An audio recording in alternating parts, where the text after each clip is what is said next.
The first weeks of the Trump administration have brought dramatic changes to the shape, scope, and function of the federal government. Our new series on democracy is taking a step back to look at big questions about the institutions, norms, and laws that have shaped the country and the challenges they face today. Ilya Shapiro is Director of Constitutional Studies at the conservative-leaning Manhattan Institute and the author of Lawless, The Miseducation of America's Elites. Thanks for being here. Appreciate it. Great to be with you. Well, as we sit here and speak, we've got another case that is raising questions about the rule of law in this new Trump era. At least 7 prosecutors and officials have stepped down over the DOJ order to dismiss corruption charges against New York Mayor Eric Adams. Danielle Sassoon, who was Manhattan's top federal prosecutor, she describes an explicit quid pro quo whereby the Trump DOJ would dismiss the criminal charges against Adams in exchange for his support for President Trump's agenda. What questions does all of this raise for you?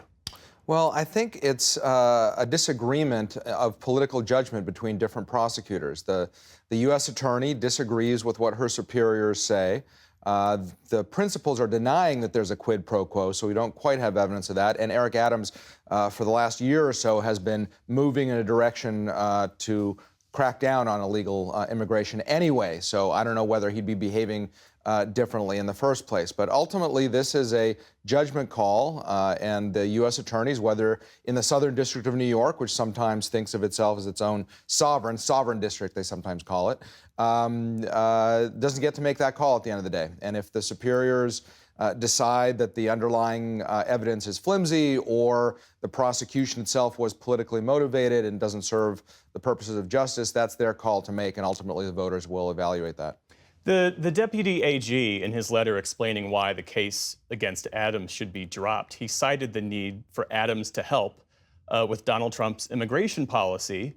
And then Adams and the immigration czar, Tom Homan, were on Fox News this morning, and Homan said, if he doesn't come through, I'll be in his office, up his butt, saying, where the hell is the agreement we came to? I mean, hardly anything about this is subtle. I mean, how is this not a breach of... I don't know if that agreement means the dropping of the prosecution. It might be an agreement of, here's how we can help New York, because clearly there's a crisis, a law and order crisis in New York, and Adams wants to prolong his political career in some way. The primaries coming up, what have you, and he wants to clean it up. And so there's some agreement. It may involve the quid pro quo that everyone's talking about, but it could just mean, here's what I will do, we'll open up Rikers, what have you, and we'll send you federal funds, or we'll send you more law enforcement, or I don't know what the agreement might be.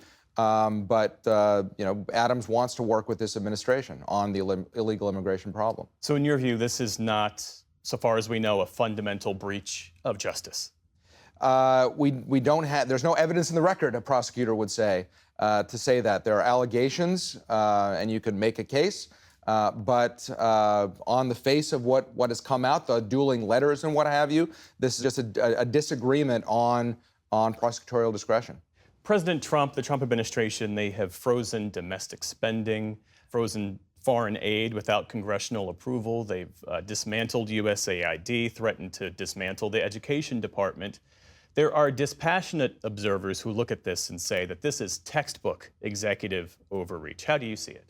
Well, executive overreach is when you're creating new programs out of thin air, like Barack Obama with his pen and phone government, with DACA or DAPA or all of these other things, or President Biden forgiving student loans that was blocked by the Supreme Court, said, I'll do it another way, or vaccine mandates, all of these things that are creating new authorities that didn't exist. Here, they're putting a pause on spending. They're reorganizing the executive branch, which is within the executive's power. Why not go through Congress as the framers intended? He's got a pliant House Republican majority, a Senate majority as well. And if you legislate this, the impact would be enduring. Why not? Well, it depends what the this is. I do hope that the Trump administration goes to Congress and asks for restructuring of these various agencies and things like that, because if it's all done through executive action, then as we see, you live by the executive action, you die by it, and the next Democratic president will just reverse it.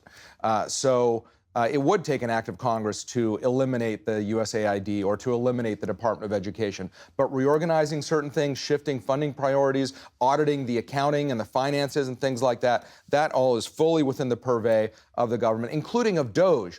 I want to ask you about Elon Musk because President Trump, by all outward appearances, has given him a fairly broad mandate. Any cause for concern about the lack of checks on Musk's actions and the fact that he is, in many ways, the arbiter of his own conflicts of interest, given his very lucrative government contracts?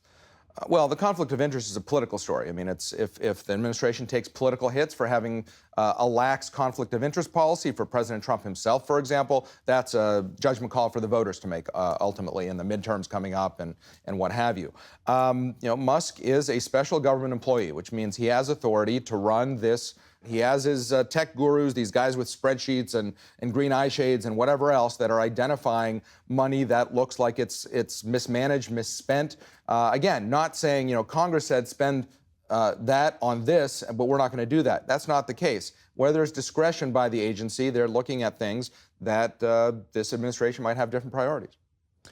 There have been arguments, as you well know, that we are either in or that we're approaching a constitutional crisis. I'd imagine you would disagree with that. But what to you would signal a constitutional crisis? What to you would signal that this democratic experiment is in peril?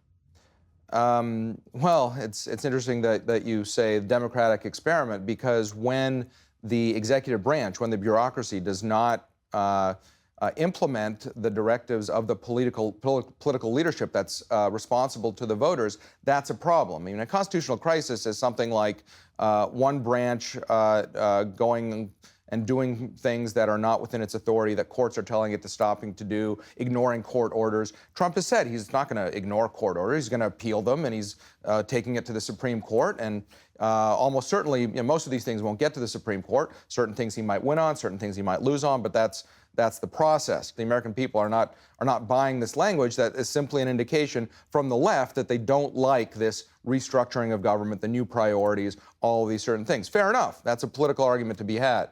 But this is not any sort of constitutional crisis. Ilya Shapiro with the Manhattan Institute. Thanks for coming in. Thank you.